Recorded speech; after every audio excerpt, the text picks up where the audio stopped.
Welcome to the Open Apple Podcast, where we celebrate the Apple II. Whether you're a longtime user, a nostalgic visitor, or a newcomer to the community, join us as we share news and memories of Steve Wozniak's most famous personal computer. Hello and welcome to another episode of the Open Apple Podcast, and this is show number 9. Today is November 8th, 2011. My name is Mike McGinnis, and as always with me is my co-host Ken Gagney. Hello Mike, how are you this evening? I'm doing well, Ken. How are you? I'm fine, thanks. I'm happy to be recording another show. We have had the first snowfall of the season here in New England, but here in the recording studio with all this equipment, it is sweltering hot. I'm happy and sad for you. Thanks. Sure. But you're adjusting to life back in Massachusetts. And elsewhere, actually. I just drove in last night from Rochester, New York. I was in upstate New York most of the weekend. And what were you doing there? A couple of things. Apple II community member Peter Watson, infamous author of the Mug NDA, which is a set of MS-DOS utilities, is in Syracuse this weekend. Actually, today's his birthday. Happy birthday, Peter. But he was in Syracuse because, for fun, he competitively plays laser tag, and they were having a tournament in Syracuse, so he flew all the way up from Melbourne, Australia. Wow, that's dedication. That's hardcore. It is. Now, isn't Syracuse the home of another Apple II user? That's true. Andy Malloy lives in Syracuse. The three of us got together for dinner. Andy and Peter had never met before, but I first met Peter when I was in Australia for several months back in 2000, and then he and his wife were up in Boston last October, so I just saw them last year after a decade, and now it's 2 years in a row. And I saw Andy this weekend for the 7th time this year, which is unprecedented. That's quite a bit of FaceTime. and not the iOS version either. No, not the iOS version. So I hung out with the two of them, and then I continued westward to Rochester, New York, where I went to the International Center for the History of Electronic Games, which is part of the Strong Museum of Play in Rochester. That sounds like fun. It's a very cool place. They are dedicated to the history of all forms of entertainment, from hula hoops to board games to comic books to, of course, electronic games. They have a working arcade there, a variety of displays of different artifacts, and I was interviewing a couple of the curators there, as well as dropping off some donated materials from Chris Lackey, who we've had on the show before and who is the designer of the Kansas Fest website. Okay, so this museum is something that you would recommend people get to see if they can. Yeah, if they're passing through upstate New York, I think it's definitely worth a visit. Whether or not you're into any one of the things I mentioned, like comic books or video games, each display that they have is on its own worth checking out. So there's probably going to be something there for you, especially if you have kids, but it's not just for kids either. It's not a specific manufacturer that they're dedicated to. It's every kind of game. When the museum was first founded several decades ago, they were focused on the impact of industrialization on forms of play. And after being open for a couple of years with that mission, they saw their attendance dwindling and dwindling. So they're like, we need to refocus. So they said, let's do the history of play. And then their attendance went up and up and up. I can't say that I'm surprised by that. No, not really. What about you? Been up to anything funky lately? Nope. Just kind of getting ready for the upcoming snowboarding season. Are you a snowboarder? I am. It's been a few years, but I kind of felt the need to get back to that, so I got my season pass to several of the ski resorts around here, and I'm looking forward to hitting the slopes. Excellent. Well, you're certainly in a good part of the country to go snowboarding. Yeah, I consider myself fortunate for that. Well, before we get on to the show and introduce this month's guest, we have some administrivia to go through, especially some reader feedback. First of all, on a technical point, we got an email from Andrew Rowan saying that on the last episode, my audio volume was low, me personally. Everybody else was fine. And Wade Clark wrote in with a similar sentiment, except he said that my audio volume started off fine and then got lower as the show went on. That may certainly be the case. As I think I mentioned in the last episode, we hadn't used this particular hardware setup in 3 or 4 months, so some settings may have changed. But we're certainly going to pay more attention to that this month so that everybody sounds a little bit more equal. I apologize for any listening difficulties with episode number 9. Andrew Rowan also wrote in asking, how do you pronounce the name of the operating system that's spelled PRODOS? Is it ProDOS or ProDOS? I'd always pronounce it as ProDOS. I didn't know there was another pronunciation until our last guest. Right. And ProDOS is one of those words that doesn't come up in conversation a lot, so you don't have many opportunities to pronounce it as opposed to simply spelling it. But once Andrew brought it up, I got to thinking, the villain in the Portal video games from Steam or from Valve her name is spelled GLADOS, and I always pronounced it GLaDOS. Huh. I had always pronounced it like I pronounced Protoss, GLaDOS.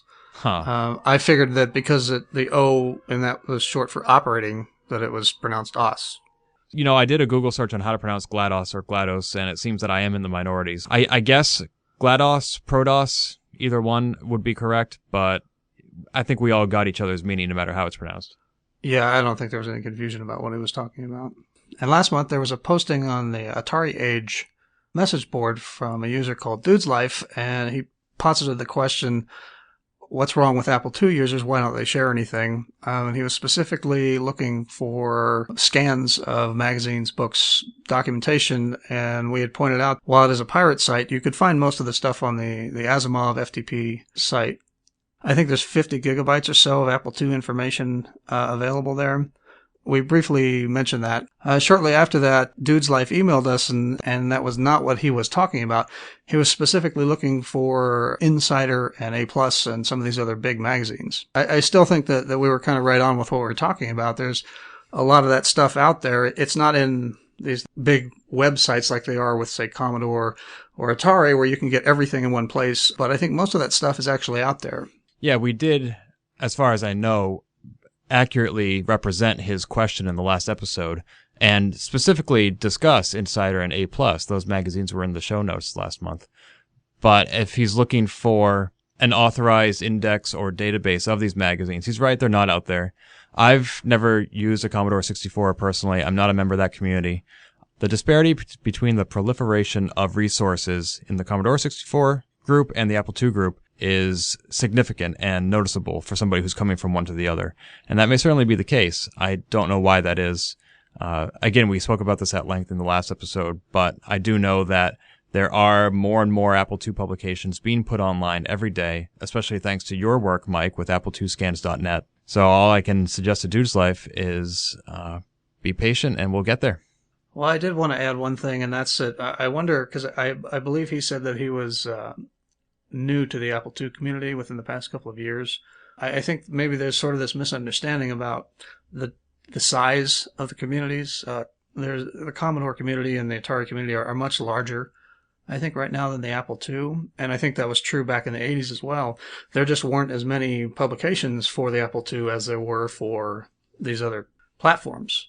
You know, there were hundreds, I think, of Commodore magazines at one time, or some outrageous number like that. You know, whereas with Apple II, you've got Computist, you've got Nibble, A+, Insider, Soft Talk. Those were pretty much the big ones.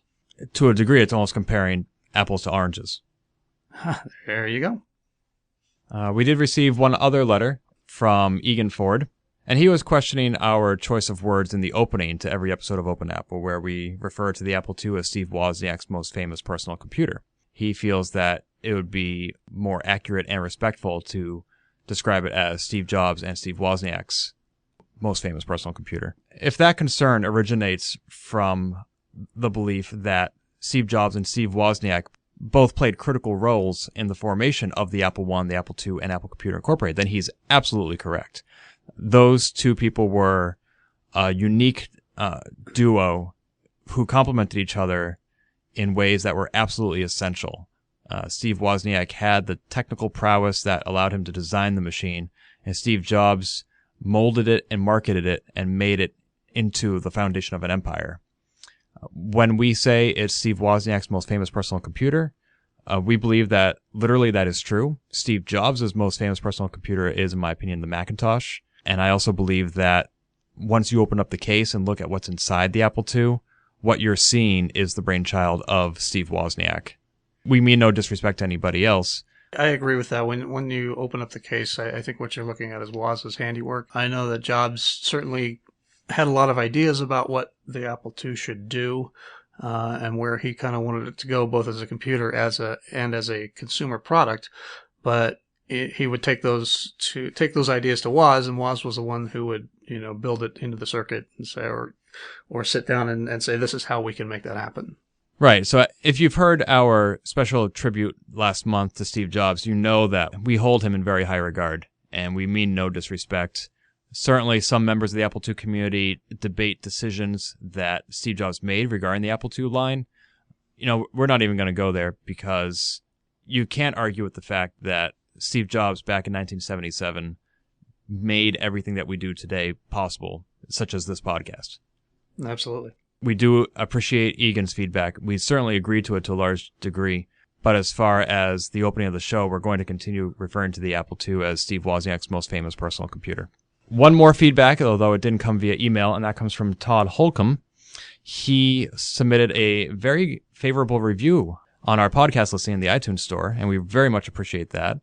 Yay. Thanks, Todd. Glad to know somebody's listening. We don't incentivize people to leave feedback because we don't want that to be a bribery, but we certainly do appreciate anybody who wants to go on and leave some honest feedback, positive or negative, and especially if it's qualitative, if you let us know what you like about the show or what you don't like. Leaving that feedback does two things. One, most important of all, as we just said, it lets us know that you're listening and how we can better serve you. Secondly, from my understanding is the more ratings a show on iTunes gets, the easier it is to find when people are searching for it.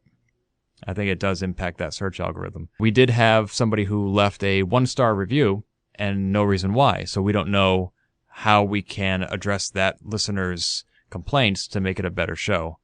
And that 1-star rating actually brought our entire average down by an entire star. Well, since we don't know who it is, I'm going to go ahead and blame Carrington Vance for that. I think he's sabotaging our show. I do, yeah. Well, last time we have him on our show. This is Carrington from 1 Megahertz, and you're listening to the Open Apple Podcast. And I'm not jealous. And this month, as with every Open Apple Podcast, we have a guest. This month we have Melissa Barron. Melissa's involvement with the Apple II community, I think, has been rather recent. I could be wrong on that. I'm sure she'll fill us in on the details. I first noticed Melissa's stuff, if you want to call it that, with her glitch art at Kansas Fest 2010. So say hello, Melissa. Hi. How are you tonight? I'm doing okay. Welcome to the show. It's great to have you on the show. And in fact, theoretically, this is not the first time you've been on our show. Oh, yeah? Really? You were the intro and outro for our Open Oh, Megahertz. yeah, that's right. I forgot about that. She didn't even remember us. I'm so disappointed. Did you even listen to your own debut on this show? No, of course not. I told no way. I couldn't listen to my voice, and I won't listen to my interview now. So. Aww. But that just makes it all the more impressive that you're willing to come on the show. So thank you very much. Yeah, no problem. I have no doubts that our listeners will be thrilled to hear you. So, Melissa, as far as Mike knows, your involvement in the Apple II community is fairly recent. What is your history with the Apple II? Is this something that you've been using for decades, or is it something you just recently stumbled across? I first had experience with the Apple II computer in elementary school, like a lot of people my age. And that was the only experience I had with the Apple II. And then I didn't rediscover it until just, I think it was 2009, when I found out that their emulators existed for the Apple II computer. And yeah, ever since then, I was hooked again. So why the Apple II and not, the TRS-80? Oh, because I never had experience with it. I just remember the Apple II and Oregon Trail from my younger years. And as soon as you found out that there was a community, you immediately signed up for Kansas Fest? Yeah, well, I discovered the community before I discovered Kansas Fest, but as soon as I discovered Kansas Fest, I remember screaming to my roommate, well, not screaming, but yelling, she was in her room, like, oh my God, there is a conference for Apple II users. I need to go. So, yeah. And you made quite the impression at both Kansas Fest, especially this past year at the exhibit hall. Why don't you tell us a little bit more about your display there? The glitch pieces? Yes. Or, yeah. I guess, I don't know. Where do you want me to start? The beginning is a good place. Well, what is it that you had on display, and how did you come to unite these two unique media? Well, what I had on display was a series of glitched weavings of Apple II crack screens. I wove them on Jacquard loom, which was computerized. It's called the TC1. I found these crack screens on Jason Scott's website when I was initially researching a ton of Apple II stuff, and I remember really liking them. I decided to just weave one of them and see how it looked. Well, I was going to say, I know you had several different sizes of weavings there this year, including one that looked more like a tapestry that kind of went from the ceiling to the floor, and it was several lines of basic code, if I remember. How long does it take you to make one of those weavings? The lines of basic code, that probably took me maybe a total of like 24 hours from start to finish, like building the weave file that I used to weave the actual weaving, and then actually weaving piece on the loom. I remember it was an overnight project. The smaller pieces, they take a little bit less time to weave them. I don't know, maybe half an hour to actually weave them once I got going, because I usually made several files at once and just wove them one right after another. But files, to create the files, it ranges from a couple of hours to 5 hours, 10 hours, depending on the difficulty of the weave. And do I recall that you purposely create these works of art to not be permanent? Yeah. Usually when you go to weave something, you add weave structures to it, so it looks like a weaving. But I purposely didn't add these weave structures. I mean, they're no longer weavings. They've become these bundles of thread that are extremely fragile and fall apart at the slightest touch. That is so completely contrary to everything the Apple II community is about. We are about finding old media and preserving it to last forever and ever. And here you are purposely creating things that are going to be destroyed. Why would you do this to us? I don't know. I find it really beautiful. So I mean, it's not like I'm destroying everything. So don't worry. Just the stuff that we like.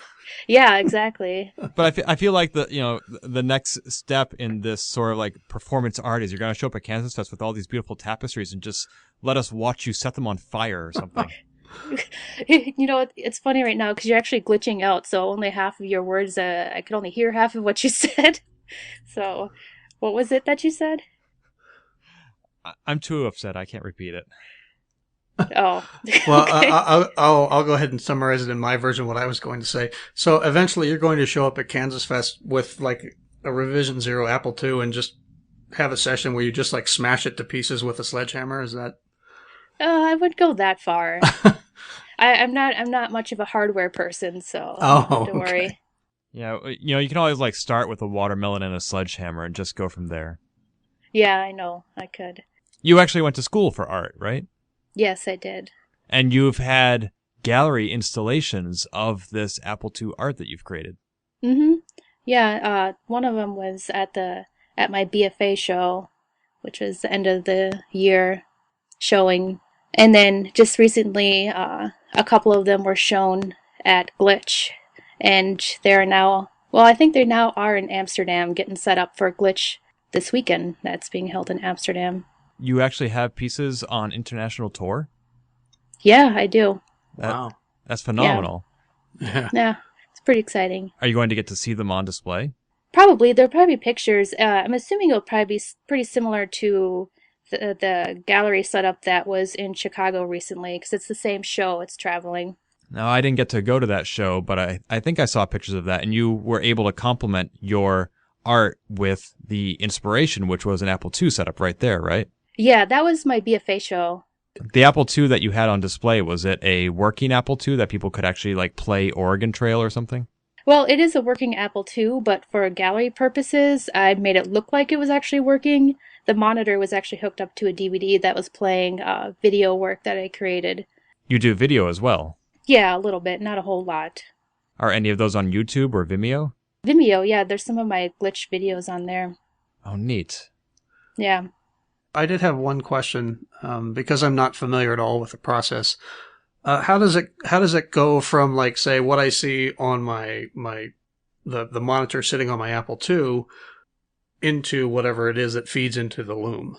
With the glitched weavings of the crack screens, I took the images from Jason Scott's Textiles website, or Text Files website, sorry, and I took the image and for this particular process, I uses Photoshop, where you make a bitmap of the image, make it into black and white pixels, because that's what the Jacquard loom understands. And usually you would apply a weave structure, which holds the piece together, basically makes it a weaving, but this time I didn't. I just wove the image directly. Yeah, you take this image and then you bring it over to the loom. It has its own computer, plug it into the program there, and it follows the image line by line, and then you stand there and throw the bobbin of thread back and forth to weave the actual image. Yep. But the only computerized process it is the raising and lowering of the threads. So this is actually quite a bit of manual work for you. It is, yes. Especially for the longer pieces. I've spent overnights working on it.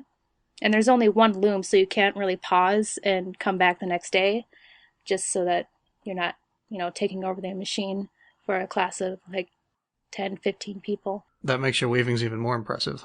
If it were just an image that you just fed into a computer and sort of stood there while the loom did all the stuff automatically. Yeah, I kind of like the human aspect of it, because there's another chance for error, because I know I made many errors while weaving that are not always easy to fix, but that kind of works with my whole process. So where does one learn how to use one of these looms other than by going to an Institute of Art and getting a BFA? Are these commonplace machines that people can just pick up as a hobby? Yeah, you can. There are places where you can sign up to use a loom. Kind of like community dark rooms for photography. There are places where you can go use a jacquard loom. There isn't a whole lot of them because they're just expensive machinery. Yeah, I was very lucky to be able to have access to the one that I did have, or have the opportunity to even work with one. Now, these weavings that you made, is this something where I could go to your website and buy one? Not yet. I don't know. I go back and forth about selling them. I don't know. A lot of people are interested in them, but I have a hard time letting go of them. They're like your children? Basically, because they're one-of-a-kind pieces, and I don't know when I'll ever be able to work with this loom again. This is not a loom that you have set up in your garage or something? No. If I had $40,000, I would totally buy one, but... Oh, wow. Kickstarter. Yeah. There you go, Kickstarter. Actually, someone suggested that to me once, but we'll see. I would totally donate to that. You had one of your pieces available through a Kickstarter recently, right? I did, actually. I had 2 pieces available through Kickstarter, and there was one lucky person that has one of my weavings now, because they donated to Glitch to get this piece, yeah. And what was that worth to him? They priced it at $666, which was the price for the first Apple I computer. Nice. Very cool. Get what's new and exciting in retrocomputing with 2 News. Now, you've mentioned this Glitch thing a few times, the show. What specifically is that?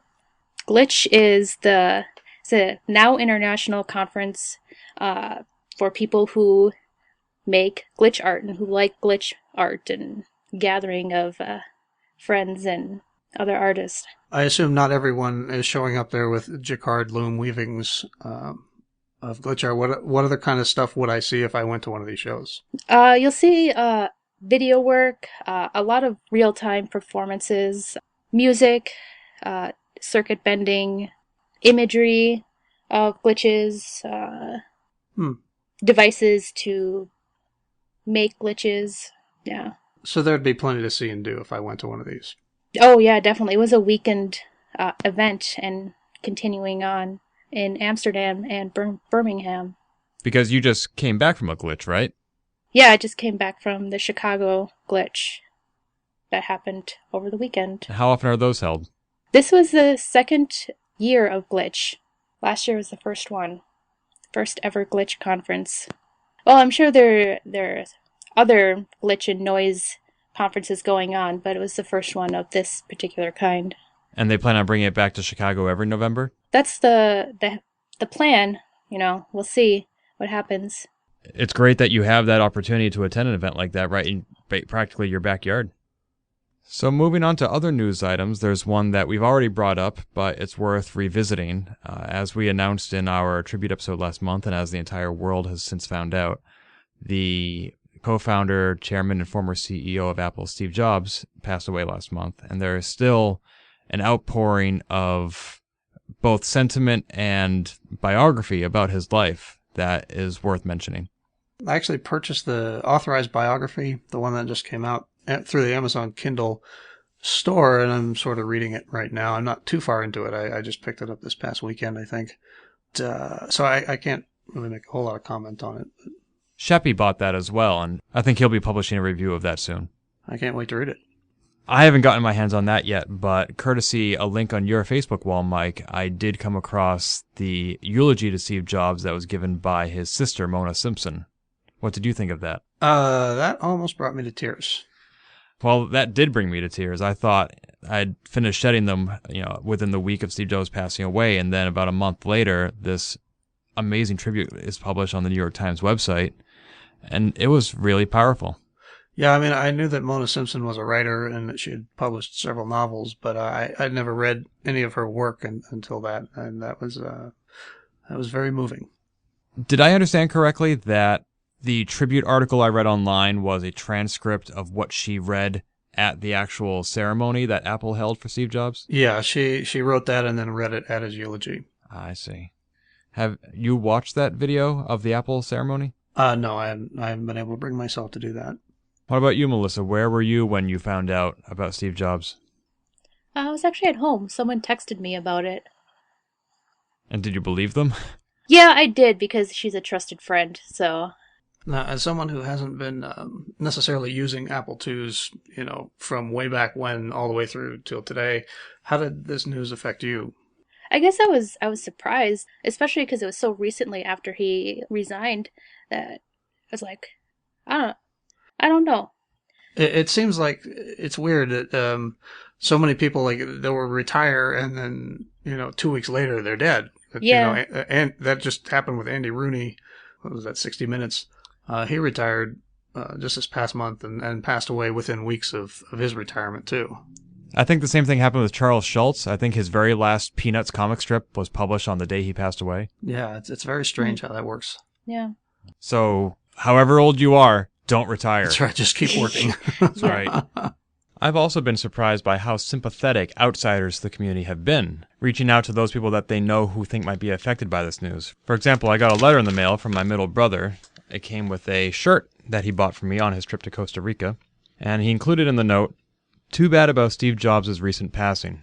I know he had a major impact on your life, as well as the millions of others that he directly and indirectly impacted and influenced." I thought that was very thoughtful. This may be a blatant plug since I work for Computer World and was involved in the production of this article, but I honestly think that it was a interesting and valuable piece of history that we unearthed. It's a 1995 video interview that we conducted with Steve Jobs. It's about 83 minutes long. It had never been published online until about 2 weeks ago, and now the entire thing is available online. You can watch it one of two ways. It's cut up into 16 thematic chapters, individual videos that you can watch for free, or it's a single 83-minute video, which is also free, but you just need to give your contact info and sign up to access it. I haven't watched the whole thing, but there are particular chapters that I jumped around to. There are a few about the Apple II, his views on education, his views on philanthropy. It's a surprisingly candid interview, and he comes across as far less fearsome than legend would have you think he is. Especially this is in 1995. He's still at Next. He's 2 years away from coming back to Apple. And he's talking about, the company he founded, his hopes for it, even though he wasn't playing an active role in it at that time. And it's interesting to look back and watch this video knowing everything that was to come in the next 16 years. I think at that point in his career, Steve had sort of been humbled by his ouster at Apple and by some of the things that had not worked out as well as he had hoped. Somebody said something to the effect that he had left Apple as a spoiled child and came back as a seasoned businessman. Yeah, that sounds about right. There have been plenty of articles talking about the failures of Steve Jobs, not because they're trying to bash the guy after he's dead, but simply to point out how he took that failure and learned from it and used that to build future success. Which is the same thing that he did when he was at Apple. The Apple III was a commercial failure, but he took the technology in it that was successful and put it into other products. Yep. Just like with his time at Apple, he turned his failures into a success. As has been pointed out many times, including on other retro podcasts, anyone who's using a Mac right now is basically using a next computer that Steve Jobs invented while he was away from Apple. I came across an article on macworld.com.au. Is that related to the macworld.com of IDG? Yeah, anywhere you find a thing called Macworld, there are dozens of international versions of Macworld, Computer World, PC World. They're all IDG. Okay. Yeah, so I came across this article, and Dan Kottke, for those who don't remember, was one of the very early employees at Apple Computer. And Dan Kottke was Apple employee number 12, and he was one of the engineers that did not get any stock from Steve Jobs. And when one of the other engineers came to Jobs and said, we have to take care of your friend Daniel, I'll give him some stock if you match it. Jobs' response was, yeah, I'll match it. I'll give 0 and you give 0. Very generous. Yeah. Kottke actually was very kind to Steve in the interview, talking about his early days at Apple. And for you Apple III fans out there, Kottke was the one who stayed up late at night building the wire wrap prototypes that Dr. William Sander designed. Ah, okay. Yep. There have been a ton of tributes to Steve Jobs posted online, both by the time we did the last episode and in the time since then. If we talk about each one, we'll be here all night, so links will be in the show notes. As we pointed out last month, a lot of people found out about Steve Jobs' passing on a device that he designed, the iPhone or even the iPad or the iPod Touch. A lot of Apple II products have also come full circle and are now available for iOS, including some new offerings from Mike Westerfield. Mike Westerfield of ByteWorks, actually, he recently posted on Compsys Apple II that he was releasing a new development program called Tech Basic. And with that release, he reclassified his old product GSoft Basic for the Apple II GS as freeware. Oh, we were talking about that with Kelvin last month. Yeah, that was a very nice gift of Mike. Now, I've not done any development in GSoft Basic or really much on the 2GS at all. Have either of you? No. GSoft and I have an estranged relationship.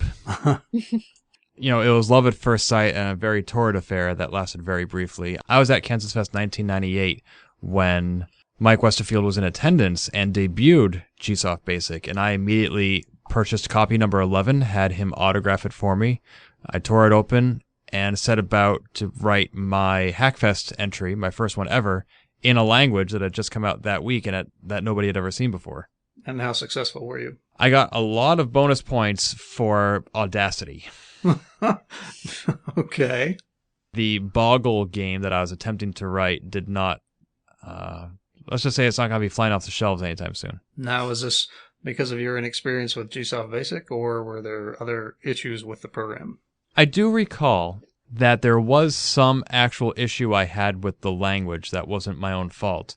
And while I was working on this Boggle game, Mike Westerfield actually fixed that bug in the language itself, recompiled it, and handed me a disk with version 1.01. Now, that's good customer support. Mm-hmm. That is the best. I actually specifically told that anecdote in my coverage of KFest 98, because back then I was a reporter for a small-town newspaper, and I did a huge feature story about KFest and wrote about the amazing experience of being able to interact with the developer so hands-on like that. But mostly, the issue was not with the language, it was with the programmer. I was not really used to programming in a language that didn't have line numbers. I had just finished my first year as a computer science major. I had only a rudimentary grasp of concepts like recursion, and I really needed to be a more knowledgeable programmer to make the most of what GSoft Basic had to offer. But it was a great experience, and if I ever get back into programming on the Apple II, GSoft is probably going to be one of the first languages I choose to do it with. I remember that in conjunction with its debut, JuiceGS actually had a promotion where each issue came with a demo version of GSoft Basic that was specifically made for JuiceGS subscribers. It was limited in some fashion that I don't recall. The idea was to get people to try it, use it, play with it, and then go buy the full version. Well, and then it looks like Mike is sticking to his promotional habits, if you want to call it that, with the release of Tech Basic for iOS. If you go on to iTunes and review it for him, he will give you a free copy of Opus 2. For those who don't know, Opus 2 is I think, the complete or nearly complete set of development tools that the Byteworks released over the years. As I recall, Syndicom was selling it for, I think, $95 at the time. So that's actually a pretty good deal. TechBasic for iOS costs $14.99. You write this review, you get $100 or so worth of software in return for that. And actually, he does specify that if you review it on iTunes, he wants it to be a thoughtful and favorable review. However, he is not dismissing people with alternative viewpoints. He says that if you think that TechBasic has room for improvement, he wants to receive that feedback privately, and he'll still consider you eligible for this promotion. Sounds like a pretty good deal to me. Especially since he also listed some other review websites, and he says if you cross-post your iTunes review to these other sites, he'll upgrade his offer of Opus 2 to include a copy of Opus 2 The Source, which is not only all the stuff that's on Opus 2, but also the source code for what's on Opus 2. Wow. This is actually an expensive bundle if you were to buy it new, and it's worth every dollar, so the opportunity to get it for free is not to be missed. Melissa, do you have any iOS devices? Yes, I do. I actually was just given an iPad. You were given an iPad. Somebody likes you. Yeah, Wow. yeah. I'm jealous. I'm used to Android. I have an Android phone, so I'm still learning. Is this a Gen 1 iPad? No, just a Gen 2. Ooh, very nice. Wow. And what are you using it for at this time? Just games right now. I don't know what to do with it. I know, doesn't that sound awful? Like, I was given this expensive piece of equipment, and like, what do I do with it? Well, for $14.99, you can download a copy of TechBasic and start developing. There we go. I'll probably do that. I don't have any iOS devices, so if I want to try TechBasic, I would have to install it on my mom's iPad, and I'm not sure she'd appreciate that. So my question is, TechBasic sounds like it's a programming language, which I thought was pretty much against the rules for what Apple allows in their App Store. I'm not a developer.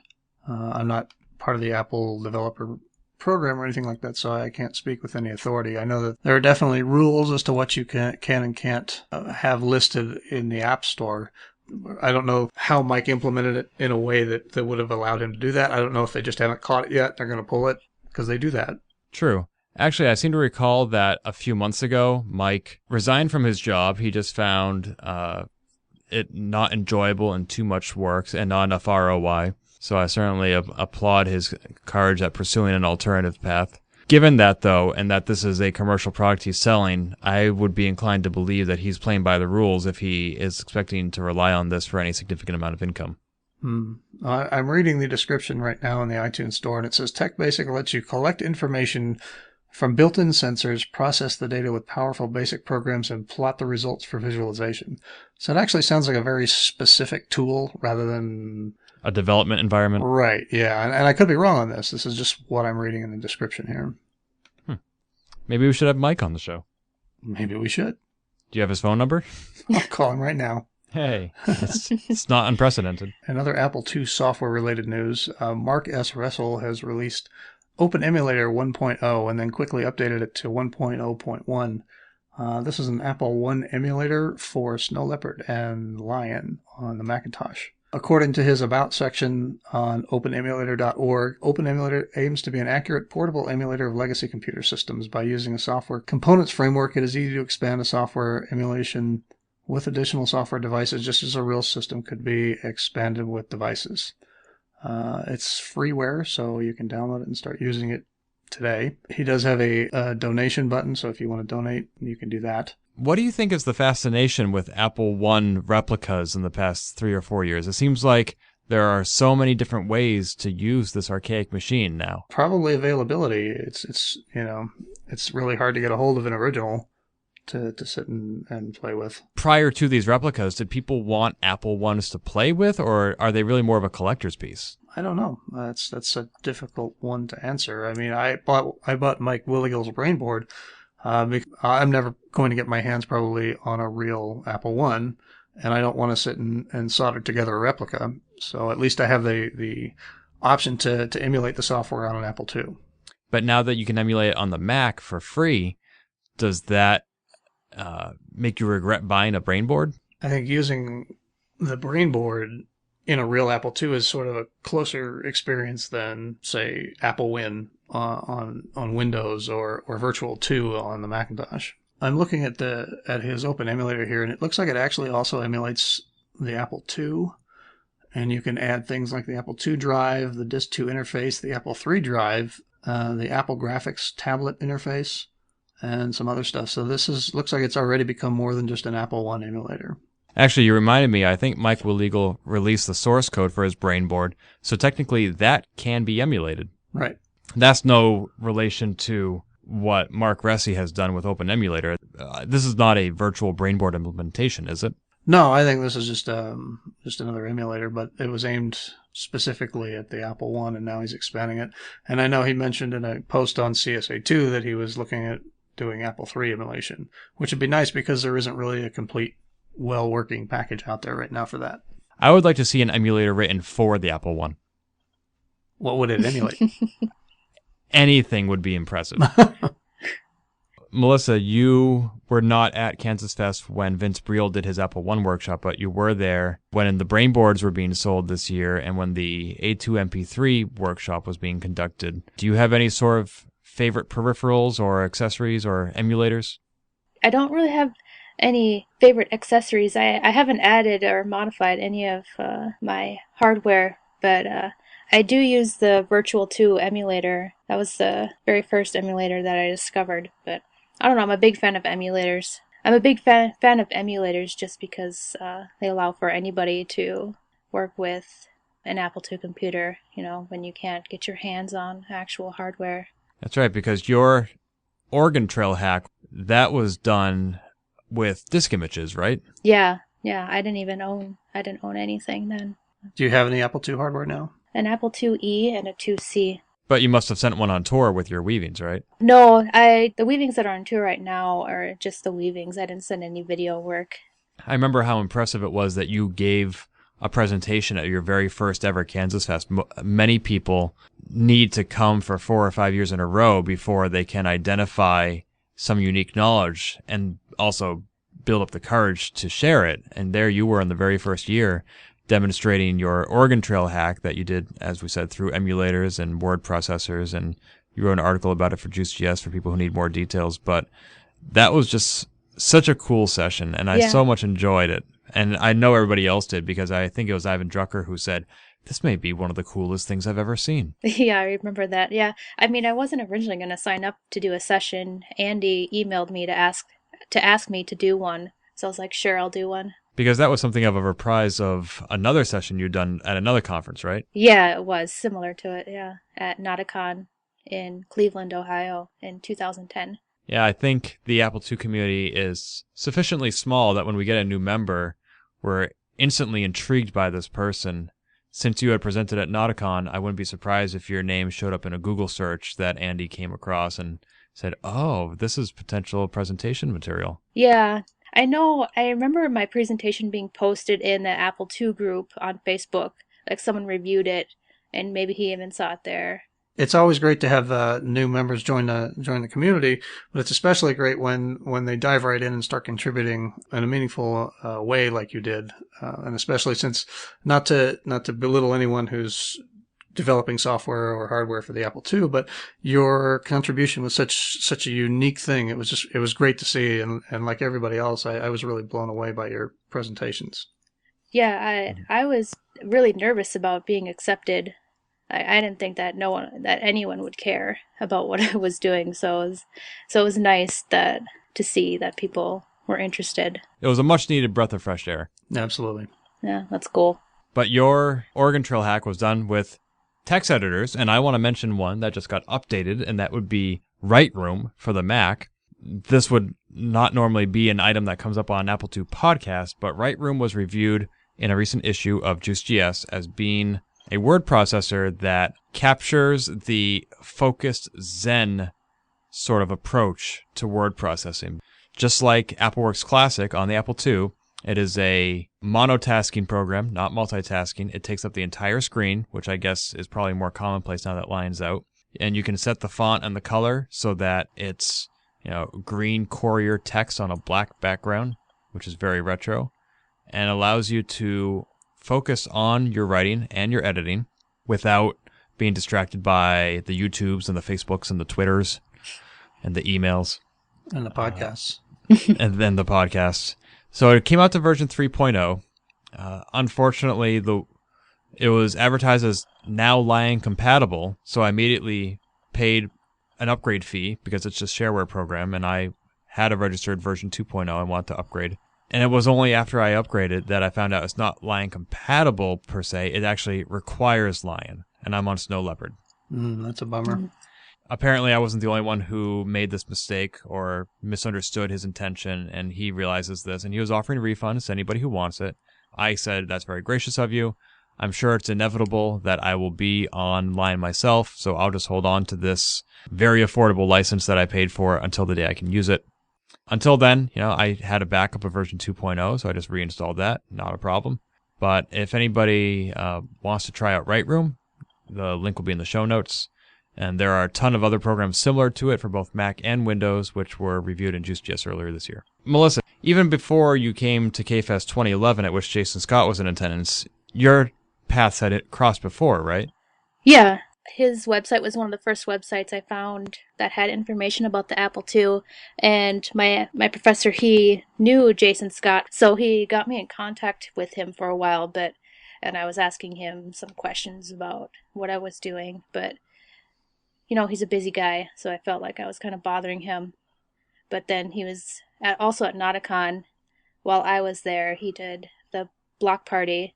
Oh, that's right. That was a demo party that was held as a subset of Nauticon. Is that right? Mm-hmm. Yep. I'm not sure I had heard of Nauticon until June of last year, which was just a month before your first K-Fest, when I attended a demo party in Massachusetts called At Party, which Jason attended. And I'd actually never heard of demo parties before. I asked the Juice.js staff, have any of you guys ever heard of this? And I got back like a 2,000-word missive from Tony Diaz detailing their complete history and his experiences with them. Sounds like demo parties are a pretty hip scene. Yeah, they are.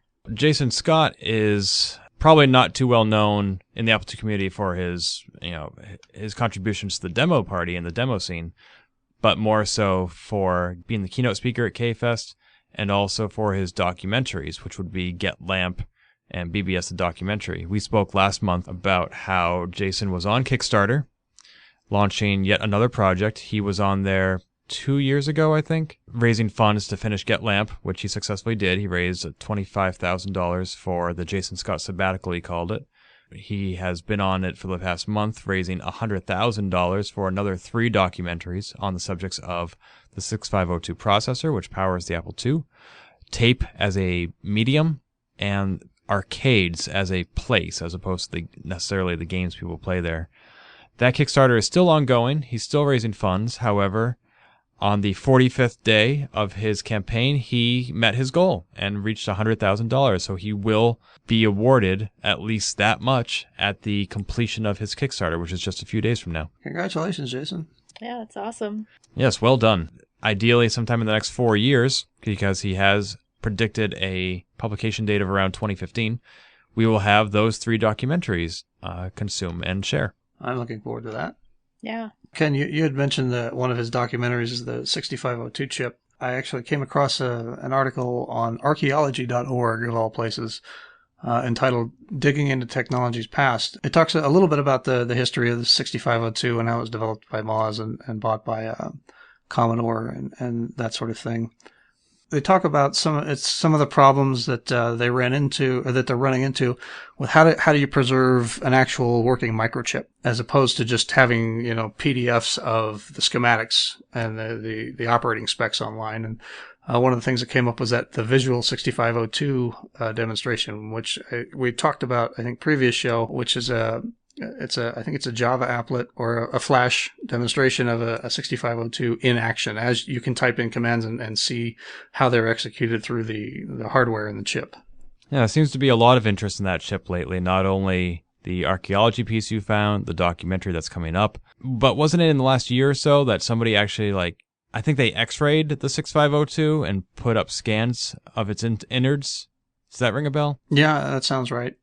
I'm pretty sure I saw a story about that on Steve Wyrick's Apple II history website. If I can find it again, there will be a link in the show notes. The article on archaeology.org it's a very good read, and if you have a few minutes, I'd suggest at least skimming through it. The 6502 is just one aspect of computer history that needs to be preserved. A few months ago, we talked about a class being offered in San Jose by Professor Ronald Mack on the history of computing. He recently sent an update on this class. Do a lot of computer science students study the history of computers? Ronald Mack doesn't go into too many details about the demographics of his student body. He does say that he has 11 students in his history of computing class, ranging from freshmen to grad students. I don't remember if they're specifically computer science students. He may have said that in his earlier email when he announced the class. I assume it's probably something that anybody can take. But he goes into detail about what the class has been about so far. Like, he brought them to the Computer History Museum, and I think they were actually there when they found out that Steve Jobs had passed away. That night, Alan Alcorn, or Al Alcorn, was talking. Alan was Jobs' first boss at Atari, so he was able to talk about this gentleman who had just passed away and give some historical context. He has, he being Ronald Mack, has a list of all the projects that students are working on to complete the course. Some of them include the history of memory and storage systems, a brief history of Apple 2000 to present, the history of natural language processing, a short history of the PowerPC chip, which Apple used in many of their Macintoshes. It's really interesting, the work that these students are doing, and it actually sounds rigorous, but also fun. Yeah, I'd definitely sign up for that class. Melissa, as part of your art education that you recently completed, did you have any sort of computer education? There was a wired class, it was called, at SAIC, where you got to learn how to use your MacBook Pro and how to build websites. But that was pretty much it for like general population of the school. There were in some of like the new media art classes, you would learn how to like program to create art. Processing was taught, and I do believe there was a processing class, although a lot of it was pretty open, where like if you wanted to learn something, they would try to teach you, or like try to give you the resources to do what you wanted to do. So they were willing to work with you? Basically, yeah. The professors are pretty awesome. So, because you said that you were a computer science major, right, Ken? I started off that way, and I lasted about 2 years, yes. Oh, because I was just curious if it was common to learn the history of computers in a computer science course, but I suppose that might vary from program to program or at different schools.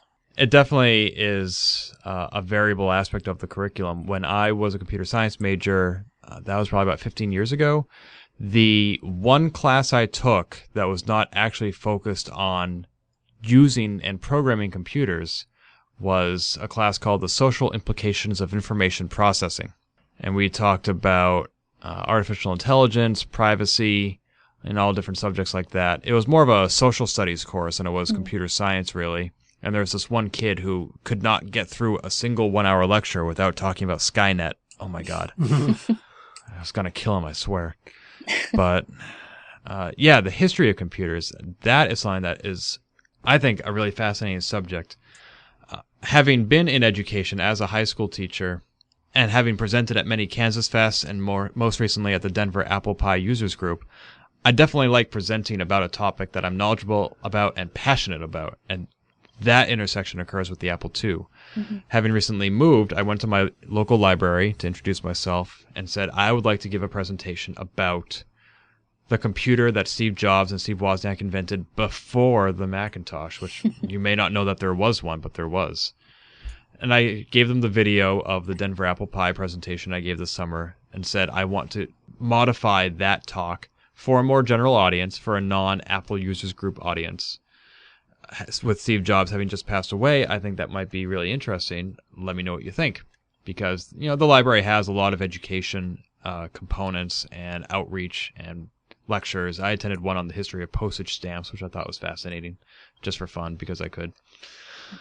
They got back to me and they said, with Steve Jobs passing, we actually think it would be more interesting if you looked at all the different industries that Steve Jobs and Apple Computer have impacted, like personal computing, telecommunications, phones, the music industry, etc. And to a degree, they're right. That would be perhaps of broader interest and more timely. Unfortunately, my passion for computers is more historical, and I really don't know a lot about how modern cell phones have been shaped by the iPhone. I don't even have a cell phone of, smart or dumb. So I can't really speak from experience with cell phones like I can with the Apple II. I kind of waffled on getting back to them. I said, let me think about it. Maybe I'll be able to put something together. It would definitely require more original research, which isn't a bad thing because I would learn a lot more as opposed to just getting up there and talking about what I already know about, which is the Apple II. But maybe it'll happen. Anyway, sorry for the really self-centered tangent there. I'm no Ronald Mack. I'm not teaching at San Jose State University. But if I was in the neighborhood, I would be auditing his class for sure. If there's one thing I like more than being a teacher, it's being a student. Ken, last year you went to VCF East 7.0, didn't you? That is correct. I went with Annie Malloy, and the next day Ivan Drucker was there, and I missed him, unfortunately. But yes, speaking of the history of computing, I did get to participate and observe a variety of historical machines in operation at VCF East 7.0 in Wall Township, New Jersey. Good news, then. You'll have the opportunity to do it again next year. Woohoo! Evan Koblenz posted on the Vintage Computer Forums that the dates for VCF East 8.0 have been set. It's currently May 5th and 6th of 2012 at the same museum in Wall, New Jersey. He posted this back on October 11th. The webpage at vintage.org has still not been updated, so I'm not sure when that's going to happen, but it looks like you can block off those days on your calendar.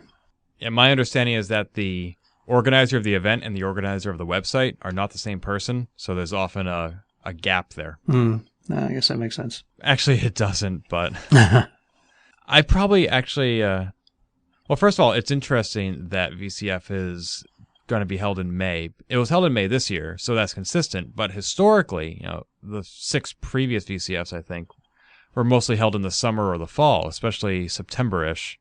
There were a lot of conflicts in September of 2010 that ended up pushing VCF all the way back to May. I was wondering if they would try to get back into that routine of having it in September. It looks like the May time period worked well for them in 2011, and they're going to stick to it in 2012. Well, if it works, Mm-hmm. Unfortunately, I probably won't be going for a couple of reasons. One is I found VCF East. There were a lot of Apple IIs there, for one thing, which was really cool, and they were doing things I'd never seen before. But as I've mentioned many times on the show, I am very focused on what I derive pleasure from when it comes to retro computing, which is to my detriment, but it is what it is, and I just don't appreciate the other machines that are at VCF like a generalist would. As far as a commercial venture for JuiceGS, which is why I went there as a merchant to sell subscriptions, since most people there were not focused on the Apple II, it wasn't really my target audience. There weren't as many opportunities there as I would have hoped. And thirdly, next year's event is being held on Cinco de Mayo, which conflicts with a party I throw every year. Well, I guess that seals the deal then. It does. I can't miss my own party. I'd like to get to a VCF show, but like you said, it's a very general production, and I think there's a lot of focus there, especially on the original, with the original VCF, and I think VCF Midwest as well. There's a lot of focus on sort of the older mini and mainframe computers rather than the microcomputers that I'm more interested in. Mm-hmm. So it's not something that I would go out of my way to. I'm not going to fly out to New Jersey to see this one. I think as VCF has gotten older, the computers that they focus on have gotten a bit more current. There were certainly a lot more personal computers at VCF 7.0 than there were at the last one I went to, which were, as you said, PDPs, mainframes, etc. So it's getting closer to the areas that we're interested in. I know, for example, you, Mike, you are interested in more kinds of computers than I am, so you'd probably appreciate VCF more than I would. Maybe. No, you would. No maybes. Well, everything becomes vintage eventually, I guess. If we're lucky. In addition to VCF East, there's also a VCF Midwest, which is closer to you, Melissa. Have you had the opportunity to attend one? No, I have not. What's wrong with you? I don't know. I don't know what's wrong with me. Maybe it's because I'm more like you, Ken, and I'm interested in just mainly the Apple II when it comes to vintage computers. Yeah.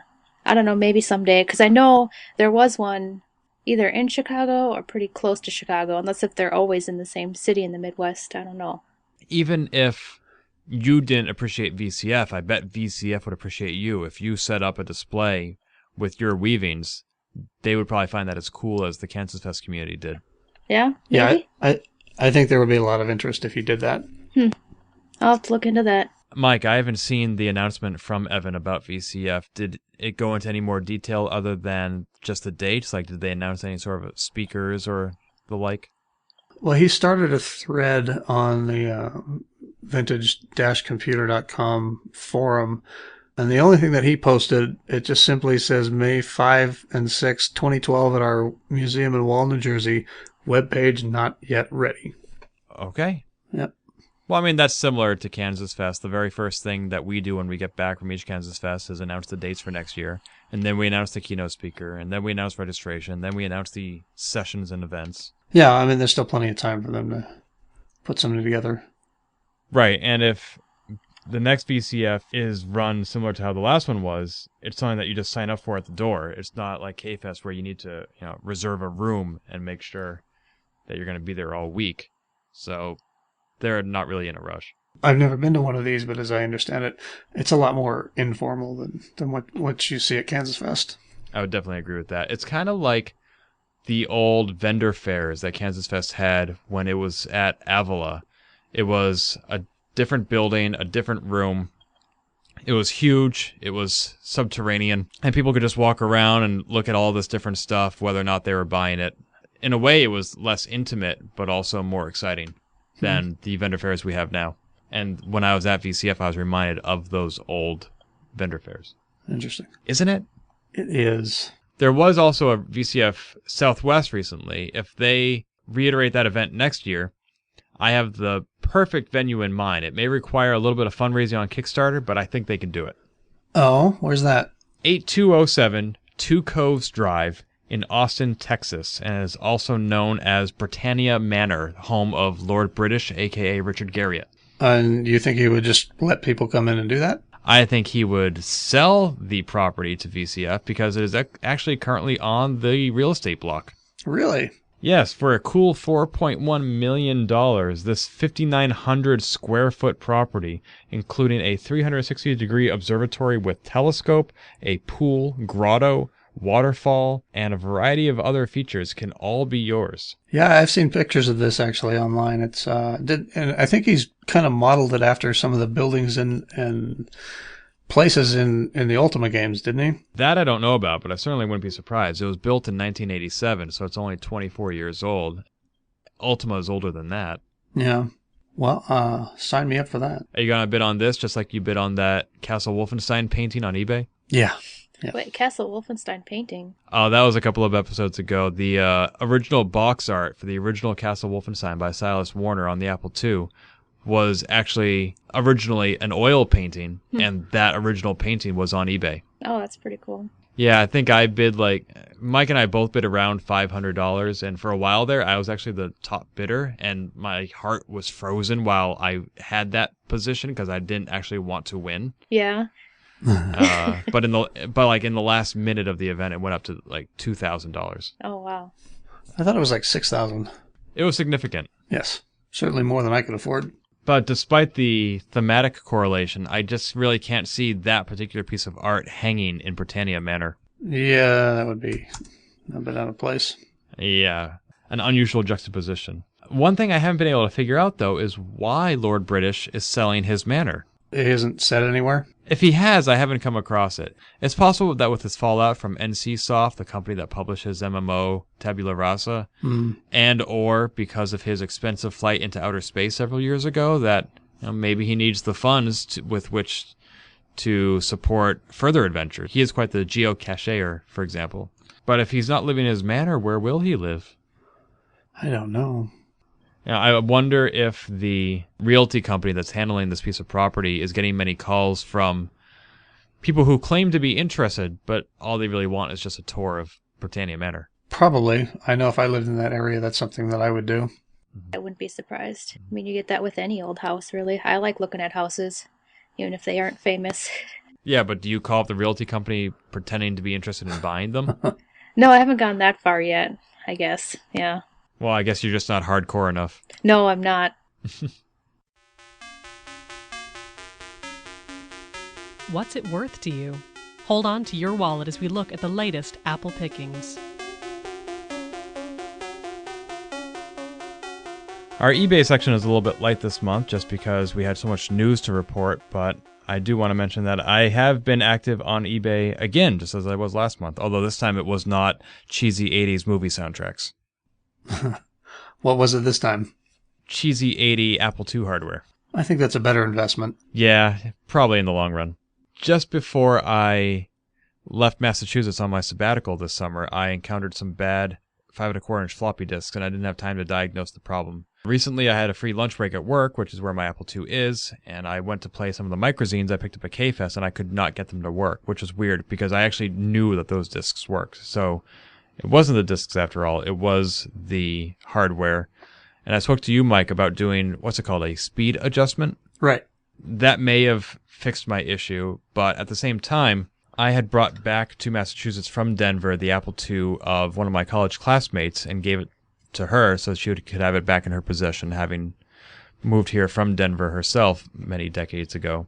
She was thrilled to have an Apple II again, and for the first time ever, I actually know an Apple II user who's just a few miles from me. But she couldn't get her floppy drive to work either, so since neither of us really know anything about speed adjustments, we just went on eBay and bought some new ones, or new to us. That works too. Yeah, and they do work. One question I have, though, these are, standard, I think they're Disc 2 Apple IIs. The kind, not that you flip the door up, but that you actually push it in and then it goes up. Oh, right. Yeah. Right. The question I have is, the drive I had that broke was a platinum color, a gray, that went well with my Apple II GS. The ones we got in the mail from eBay are more of a yellowish color that is more consistent with the Apple IIe. Now, is that because both the floppy drive and the Apple IIe have aged from their original platinum into this brownish color, or were they always this color? I think there were several different versions of that external drive that you're talking about, and you can tell them apart by their model numbers. And I kind of got into this a little bit when I installed the Apple IIe card in the Mac Color Classic, where one of the drives works with it and one of them doesn't. And I'm not sure what the difference is in the circuitry there. Somebody like Tony Diaz would probably have a better answer than I would, but I know that there are at least two models. Ooh, we do have Tony's phone number. You could give him a call again. I'm sure he's had his fill of us. I think so, yeah. So the original Unidisc 5.25 is the model number A9M0104, and that was the one that was released to replace the Disc 2 drive, and that's the one that comes in that sort of brownish case, the one that you're talking about. The later model is the Apple 5.25 drive, and its model number is A9M0107, and that was the one that was in the platinum case. The older Unidisc 5.25 is the one that wasn't compatible with some of the later Apple hardware, such as the 2E card. What was it that made it incompatible? The Apple IIe card used a voltage that the older drive didn't support. Okay. My floppy drives aren't too far away at the moment, but I don't want to pause the show to go look for them. But I now have that information and can figure out what it is I have. Yep.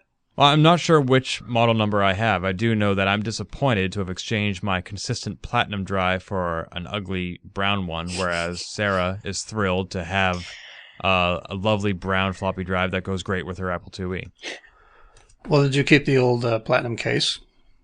Oh, I didn't throw anything out. Actually, they're currently daisy-chained, so I have one functional drive in the first as drive 1 and the gray broken one in drive 2, just in case I ever get it fixed.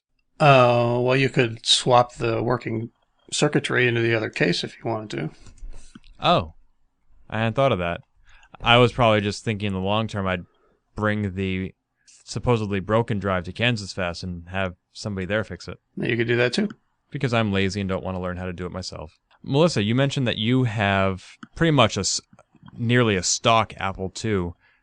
Does that mean that since there's less complexity to your setup that you've had fewer hardware issues? Yeah, I suppose. I mean, I yeah, I mean, I haven't had any problems with my computer at all. So where did you get the Apple II that you have now?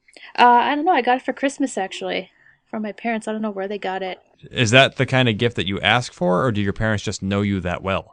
I kind of hinted at it, I guess, that I was looking for one, because that was around the time that I was working on the Oregon Trail project, and I was interested in messing around with the actual hardware, or playing it on the actual hardware. See, if I hinted around that I wanted an Apple II, I would probably get 2 apples for Christmas. Speaking of misconstrued Apple terminology, this is a real tangent off the eBay topic, but for Halloween, I dressed up as a pirate, and except that, I have a huge head, both figuratively and literally, and the eye patch wouldn't go around, or it wouldn't stay there, and so I was wearing it, and it just snapped and broke off. I was telling the story to a friend of mine, how I was dressed up as a pirate, and my eye patch broke, and blah, blah, blah. And even though I said eye patch, what she heard was lowercase letter I, capital P, ATCH, like it was an Apple product. That's funny. Yeah. And so she's thinking to herself, okay, I know Ken's an Apple geek, but what is the eye patch? Is this something I haven't heard about yet? It's a program to patch your iOS device. Apparently. Or maybe it's just like a really small portable tablet that you just plant right over your eye hole. That way you always have it in your vision. I don't know. But the eye patch, coming soon. I also bought one of the items that we mentioned in last month's episode. That was the Boston Computer Society newsletter. Right, yeah. How was that? The newsletter itself is pretty nondescript. I think that this group met often enough that they didn't necessarily need to communicate through a written medium that often. It was more of a reference than anything. For example, they listed all the different timeout products, and was the program called Beagle Buddy, where you were like a representative of Beagle Brothers, basically? Yeah, I think that's right.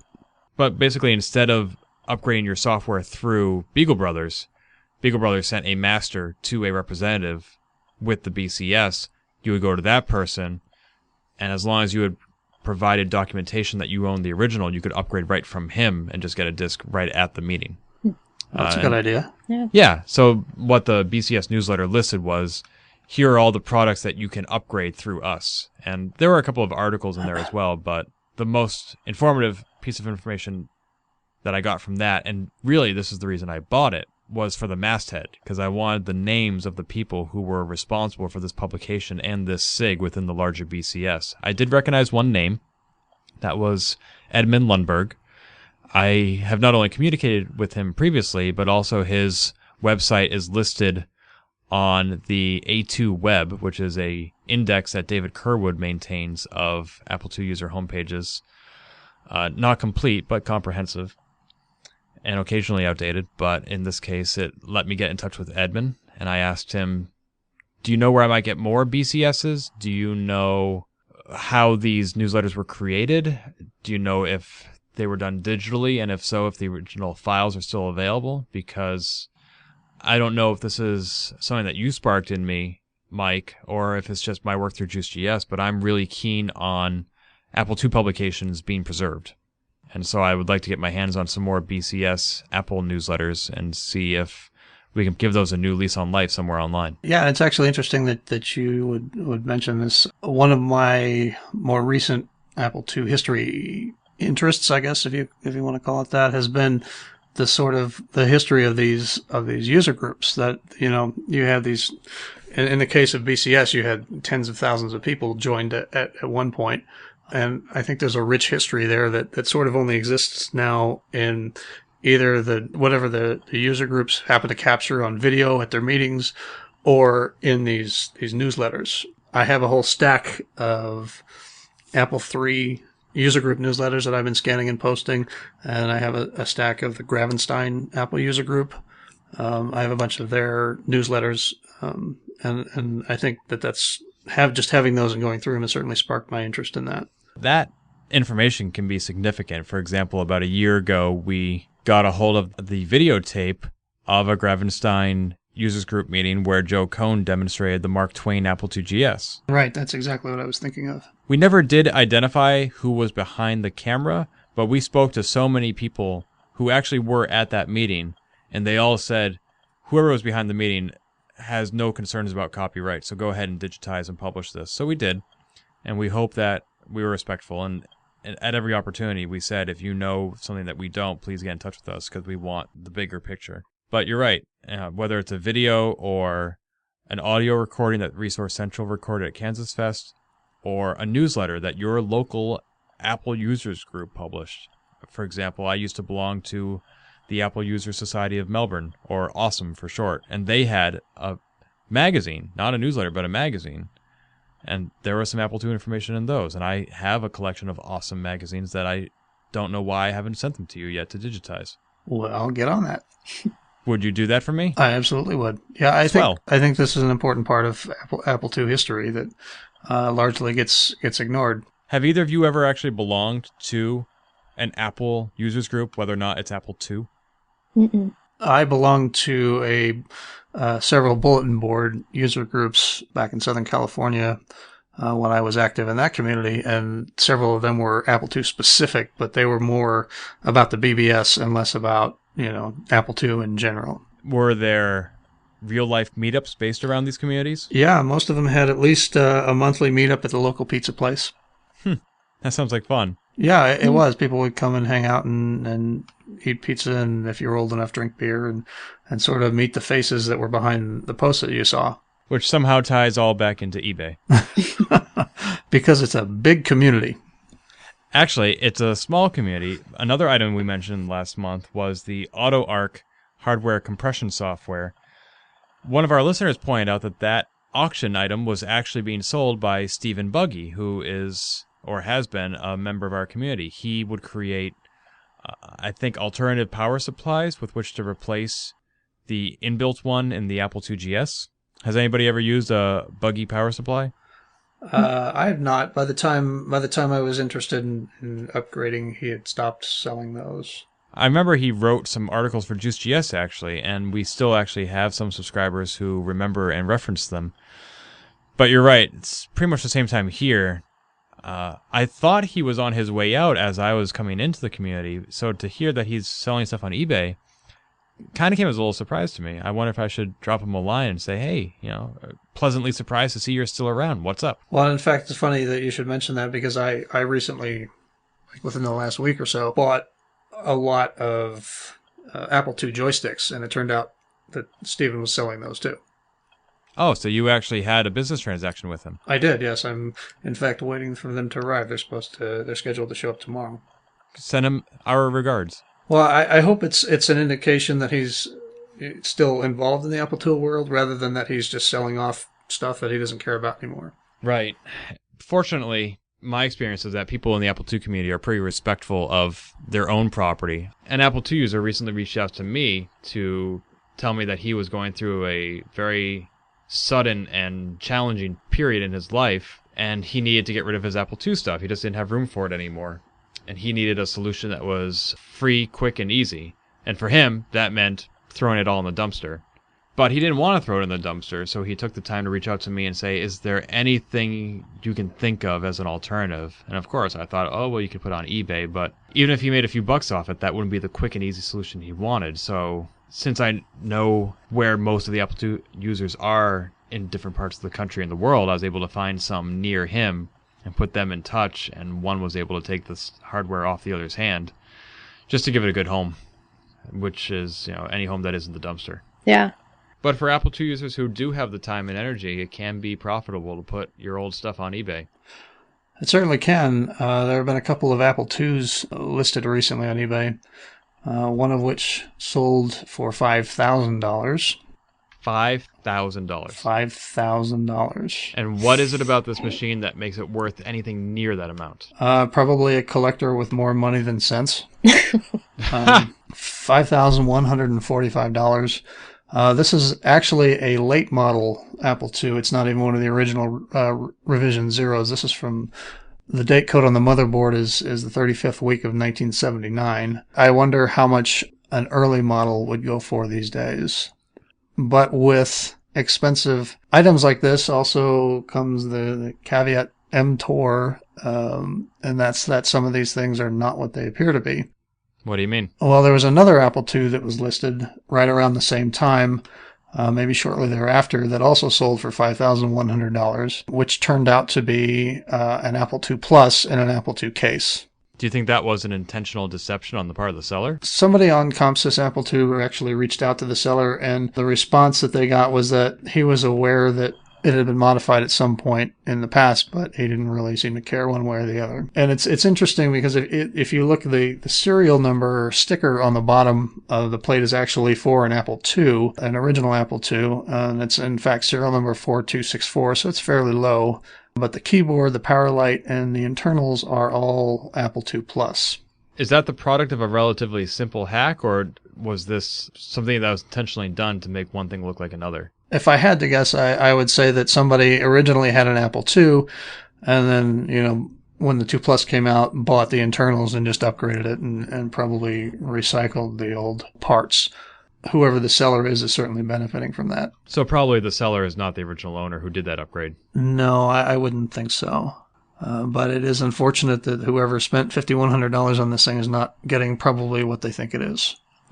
For an example of a real Apple II, there was some pictures posted recently on applefritter.com, and these were of Apple II serial number 101. And in fact, this one is old enough to have the original case that didn't have the slots in the side, the air vents. Did that make it prone to overheating?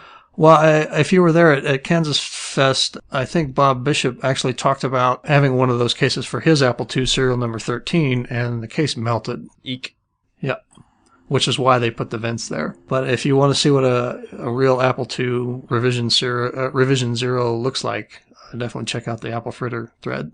Now, what is the source of those pictures? Did somebody on Apple Fritter actually own this machine? Yeah, he didn't go into how he got it. He just said he recently picked it up, which is a pretty incredible find. Because if that 1979 Apple II went for $5,100, I'm guessing this would go for quite a bit more. This one has the green connectors rather than the black ones, and I think it even has the old toggle switch power supply rather than the flip switch. Yes, it does. Does he have any intention of selling? I doubt it. There was also a black Bell & Howell Apple II Plus for sale on eBay. A very low serial number, number 382. This one, to me, was interesting because it came in the Apple II case rather than the Apple II Plus case that most of them came in. Sean Fahey actually had one of these at the exhibit hall at Kansas Fest this past year. And this one sold for a whopping $401, certainly cheaper than the Apple IIs were going for. I don't know, it's kind of weird how collectors work, because I think these things are probably actually more rare than an Apple II. And they were certainly not as easily available as the Apple II was, because these were only sold to schools and educational outfits. So you said that this went for about $400? Yep. Do you think that is more or less than what it's worth? I think that's probably a lot less than what it's worth. That's what it sounds like. How much do you think it's worth? I've seen them, the 2 Plus cases go for a couple $100 more than that. This one also has the black matching 5 1/4 inch drives, which a lot of them don't. But does it come with a Darth Vader action figure? I think you have to pay extra for that. How well do you know your Apple soundtrack? See if you can name the game. And now it's time for the monthly Name the Game contest. Mike, remind us what we're playing for this month. Well, this month, people were playing for Bob Bishop's Bomber game on cassette tape, and this one was special because I had him autograph it at Kansas Fest this year. Very cool. So people can actually play an original Bob Bishop game that he has laid his own hands on. Well, I don't know if you can play it. I don't have a cassette player that I can hook up to my Apple II to test it. But if the tape itself, the software doesn't work, I think you can just download the WAV file from Brutal Deluxe's webpage and re-record it and get a working copy that way. Can you get it right from Bob Bishop's website? I don't think so, no.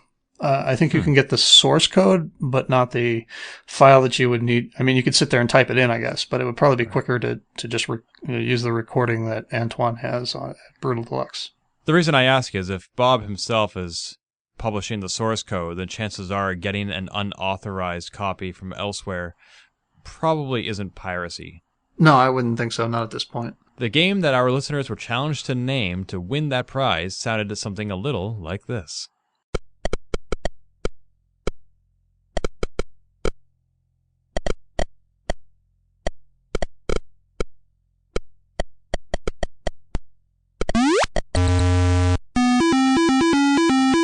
Everybody who sent their entries to name the game at open-apple.net has been, and who got the right answer has been entered into this contest. What answer did they have to give to be eligible, Mike? Well, that game would be Spy's Demise. That is correct. Now, why did we choose that game? What is your memory of that? Well, it was a game that I enjoyed quite a bit, and I was hoping for a title that would be a little bit more difficult than maybe some of the other ones out there, but I don't think that was the case. I think we had quite a few people nail that one. I think everyone who entered got it right, and we put all those names into a hat. I'm going to draw one name out now, and that name is Todd Holcomb. Hooray, Todd. Congratulations, Todd. And this actually puts us in a slightly awkward position because we started this episode by saying that we can't incentivize people submitting positive reviews for our show. Oh, Todd, what did you do to us? We've been outed. Uh-oh. But congratulations, Todd. Mike will be in touch with you to get you your copy of Bob Bishop's Bomber, or B3 as it's not known. Yep, as soon as I get an address, I will drop it in the mail. Sweet. So what else is new in the world of classic gaming, Mike? Are you familiar with Jimmy Mayer? From having talked about him on the last show, I am. Yeah. Well, he published a book a while back called Let's Tell a Story Together, A History of Interactive Fiction, which was available, I think, exclusively on the web to read in HTML. I don't remember whether you could buy a hardcover book or anything like that from him, but he's now made it available as a free download in both Mobi and EPUB format, which means that you can download this thing and put it on your iPad or your Android device and read it.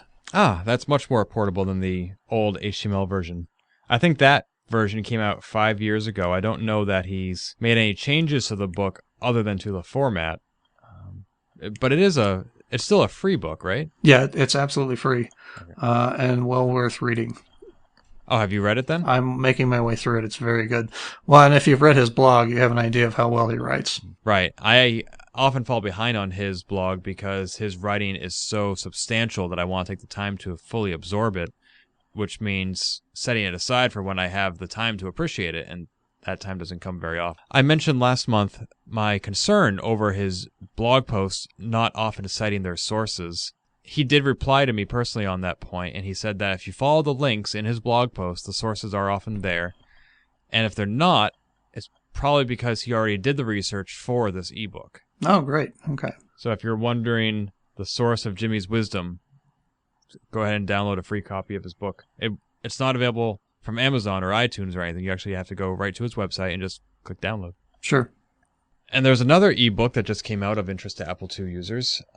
Jordan Mechner, the famous creator of both Karateka, or Karateka, if you prefer, and Prince of Persia, more significantly, over the last few years has released many of his original design documents, diaries, journals, and notes on his website. He has now gone back and collected all those into an easy-to-read ebook format. So this information, I believe, was and probably still is available for free on his website, but if you want it in a little bit more structured and portable format, you can download his book. It is available as a PDF or for the Kindle.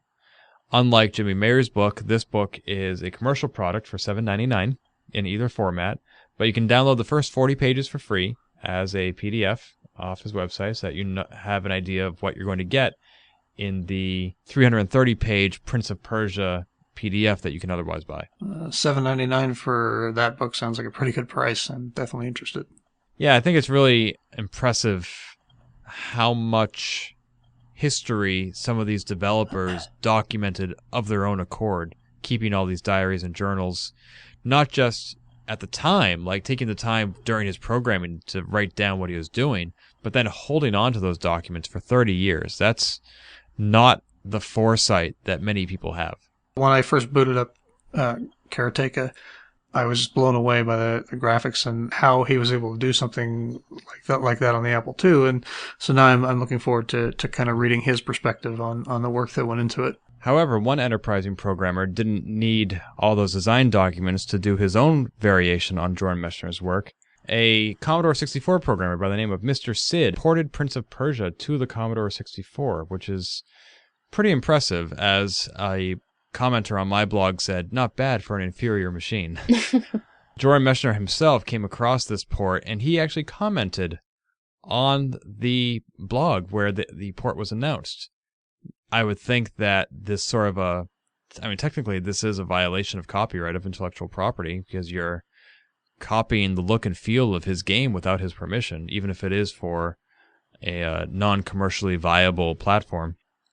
Nonetheless, Jordan Mechner was not displeased. On the contrary, he said, "That's crazy. Back in 1989, when I was making Prince of Persia on the Apple II, I couldn't get anyone interested in a Commodore 64 port because even at the time, it was too old a system. And apparently now, in 2011, it's not."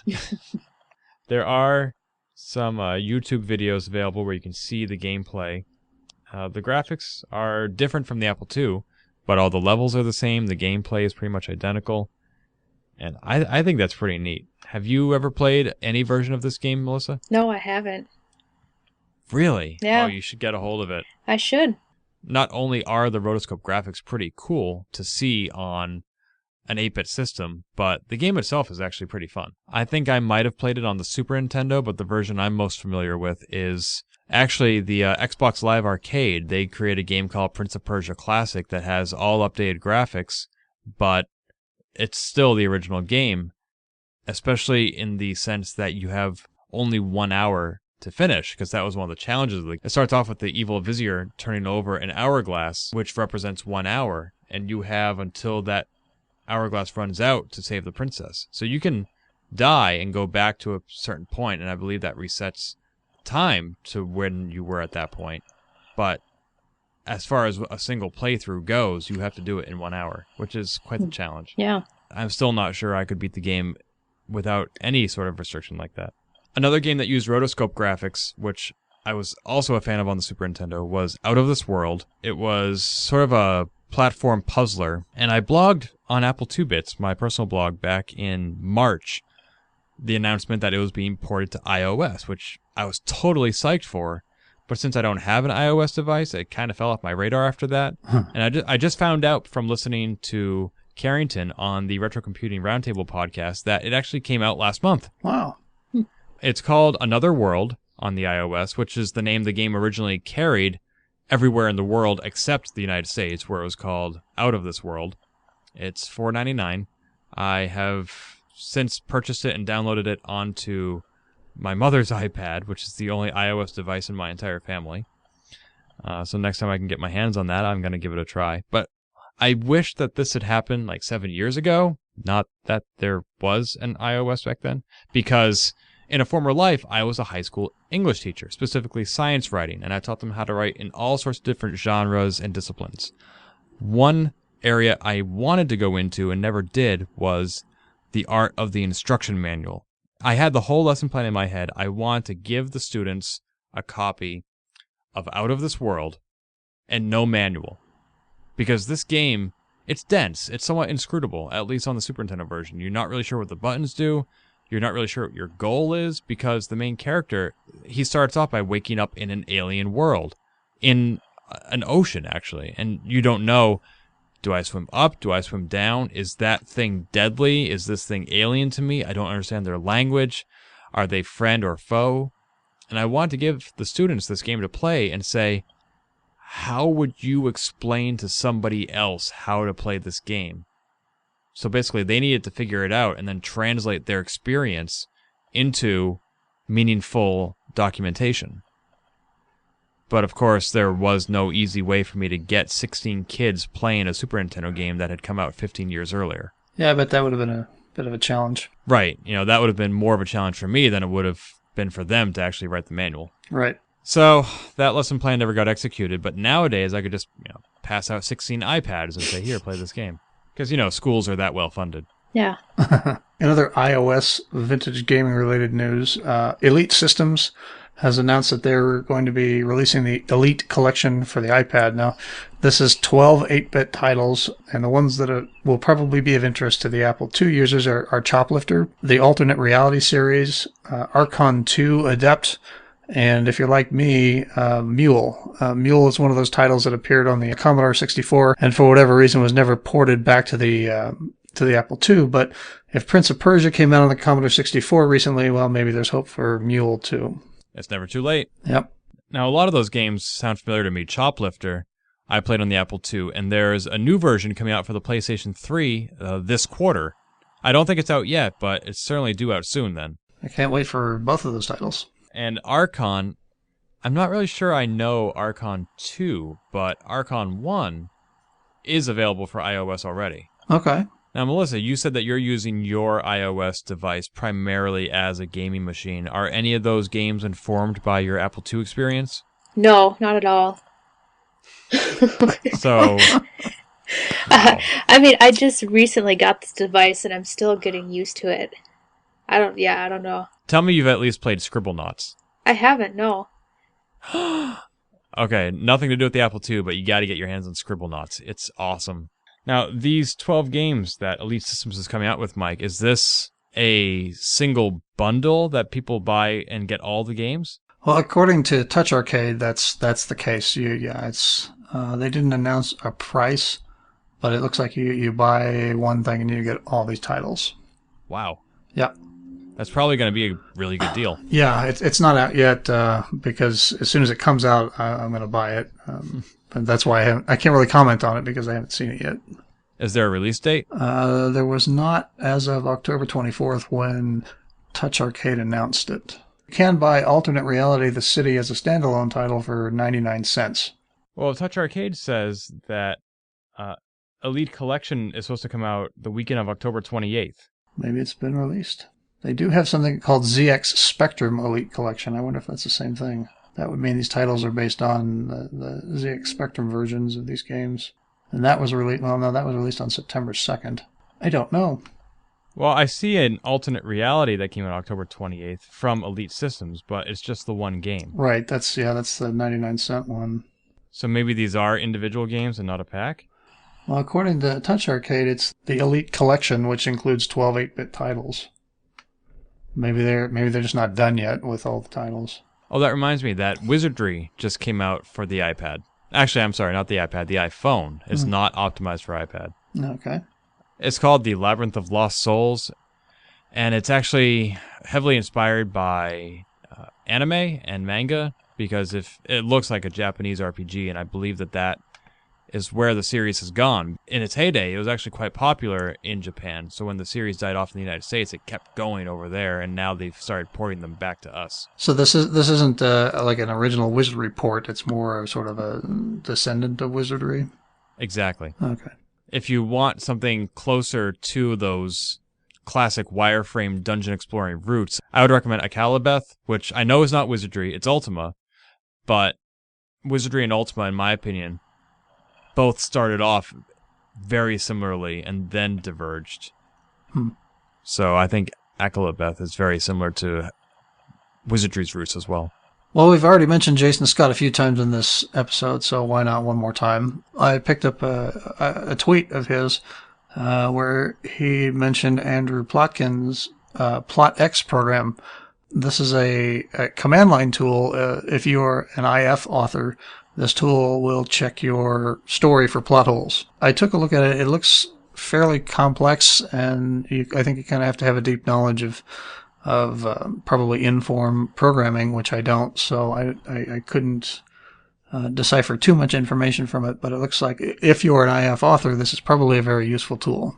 Now, just to clarify, when Plotkin says plot holes, he's not talking about how, oh, gee, the Enterprise said that their dilithium crystals were cracked, and now all of a sudden they're going at warp speed. He's talking about plot being separate from story, plot being the puzzles and inventories needed to progress through the experience that is the game. Correct, yeah. I did not find out about this through Twitter. Andrew Plotkin ran his own Kickstarter to become a full-time interactive fiction author. He asked for $15,000, got at least double that. That was probably about a year ago. I interviewed him for Juice.gs for a story that published back in March 2011, and I met him at PAX East 2011 a month or two later. Seems like a really nice guy. He's published several iPad games, actually, quite recently. I've bought those but not gotten the chance to play them. One is called My Secret Hideout, and the other is an adaptation of a choose-your-own-adventure graphic novel, which sounds intriguing. And he's working on an interactive fiction game called Hadean Lands, which will be available for a variety of platforms. along the way, he's doing a lot of development work and releasing the tools and documentation that he's producing so that other people can follow in his footsteps and have an easier path toward creating their own IF. Plot X is one such fruit of his efforts. Well, there's the Frauds player for the iPad and I think the iPhone too, which comes with several interactive fiction games, and I think his is one of the ones that's featured in that. I wouldn't be surprised. His pieces, many of which are playable right through your web browser, are often cited as a means to introduce people to the genre of IF. Yep. Melissa, are you a text adventure fan? I do enjoy them. I don't play a whole lot of them, but yes. Did you know about Frauds for iOS? I did not. Now you do. I That's do. the next game you can install. Right after Scribblenauts. Yeah. Cool. And Wizardry, and Choplifter, and Mule. And it's free. That's right. One more game I want to briefly mention. Last month, we were talking to Kelvin Sherlock about differences between the ROM 1 and the ROM 3 and how some software would run on one, not the other. And I mentioned Death Hunt, which was a 2-player modem game. About an hour after we finished recording, the name of the programmer for that game popped into my head, Justin Legakis. I believe I'm pronouncing that correctly. And so, on a lark, I looked him up on Facebook, and I found him. We actually have a mutual friend. I think we're both Contra dancers, apparently. But I emailed him, and I gave him a link to the show, and I said, what brings me to you today is to ask if you wrote the Apple II GS game Death Hunt. And I'm sure that this came out of the blue for him, and he wrote back and said, wow, it's been a long time since anybody asked me about Death Hunt. Mm-hmm. Yes, I wrote for the Apple II GS over 20 years ago. Wow. I brought it to his attention in the context of how we discussed it last month, which was something that runs on the ROM 1 and not the ROM 3. Justin wrote back saying he doesn't remember being aware of any ROM differences. So I want to come back and give him the benefit of the doubt. I haven't played this game in probably about 20 years. I have never owned a ROM 3. I recall the person I was trying to play against couldn't get it running on his ROM 3, and he cited that it might be a ROM issue. The specifics of the conversation beyond that are lost to the echoes of my memory. It's possible that that diagnosis was incorrect, and that Justin's program does work on both. I don't know that that's likely something that anybody is going to be encountering anytime soon, but if you do have that experience and it's different on a ROM 1 versus a ROM 3, let us know. And if it isn't and it works fine on both, then I apologize for that misdiagnosis that was incurred 20 years ago. He deserves the benefit of the doubt. Absolutely. I do think it was cool that he wrote back, though. A lot of people, the Apple II is something that they played with as a kid, and when they grew up, they put away childish things, and they don't want to hear about it anymore. But he was kind enough to write back. Yeah, it was very nice. So that brings us to the end of the Name the Game section. You may notice that we didn't play a segment for you to name this month. We're taking a brief hiatus on that because, A, it's a little exhausting to tap the Apple II community to donate prizes every month, and 2, we actually don't get as many entries into the contest as we hope every month. Which means that if you do enter, your odds of winning are quite good. But we also want to make sure that we're putting effort into a segment that a majority of our listeners are partaking of. And we're not confident that that's been the case yet. So maybe if we give us some time off and then bring it back, it'll have some renewed focus. Maybe if you give us some feedback on how we can adapt this segment to be more attractive and to get more people to enter, we certainly would appreciate hearing from you. If you missed the segment, let us know that too. Even if you didn't enter, maybe you just enjoyed, trying to figure out what the game was, even if you didn't actually let us know what your guess was. But the Open Apple Podcast is an evolving product, and we look forward to continuing to make it a better show, whatever that might look or sound like. As for me, it is nearing midnight here, which is not a problem either of you have, but I know that I'm not going to turn into a pumpkin, but my speech is going to grow even less coherent than Yeah, we've been recording for almost 3 hours now. Yeah. Well, you guys have. I am going to go crawl into bed and save the editing for another time. I think this show will be out sometime before Thanksgiving. Hopefully. American Thanksgiving, I should point out. We do have Canadian listeners. One. If we're Sorry. lucky, yeah. Hello, Carrington. Man. But Melissa, we very much appreciate having you on the show. But no, it was great to meet you at Kansas Fest last year. I'm so glad that you, along with all your first-time classmates from Kansas Fest 2010, came back in 2011. Will we see you at Kansas Fest 2012? That's the plan. So. Sweet. Yeah. Great. I can't wait. We should maybe, conscript you to create custom tapestries to give to each keynote speaker commemorating him. Like, forget those expensive plaques that we get every year. We'll just give them tapestries. I don't know. If things work out, within the next couple of months, I am looking at machines where I can make fabric, knitted fabric, but we'll see if I can get the money for them. I was actually going to ask about that because that Steve, the Steve Jobs rendering in AppleSoft Basic, I think would look pretty awesome as one of your tapestries. Yeah, it probably would, actually. Yeah, we'll see. I know there's knitting machines out there that I'm interested that are, depending on what you can get on eBay, range from like $400 to $1,000. Wow. Yeah. It sounds a lot nicer than 40 grand. So, yeah. Yeah, I know you mentioned the challenges that you would face with creating these products to be sold, but if you had the means to take custom orders, kind of like Ben Heck does with hardware, and you were to put this stuff on like Etsy or something, I think that would be phenomenal and would sell like hotcakes. Yeah. And I would be one of your first customers. Yeah, me too. I think you'd make a lot of money at that. Yeah, I should look into that then. Yeah, we would support you. Not that you're completely motivated by money or anything. Well, money is always nice. Of course. Well, if you ever land on Kickstarter, drop us a note and we'll plug it up and down the show. Absolutely. Okay, cool. Well, thank you for being on the show. We look forward to seeing you at KFest 2012. Oh, thank you for inviting me. Any parting shots? No. She's too nice to have a party. She shot. is. Thanks for coming on, Melissa. Thanks. Have a good night for the two of you, and I'll talk to you in a month. Yep. We'll see you all later. Good night.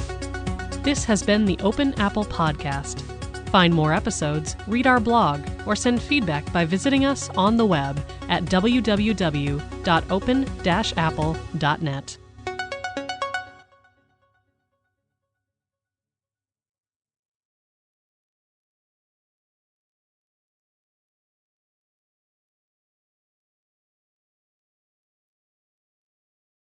And I'm going to play some sound effects. Okay. Whoops. I didn't actually mean to do that. This is not a porno.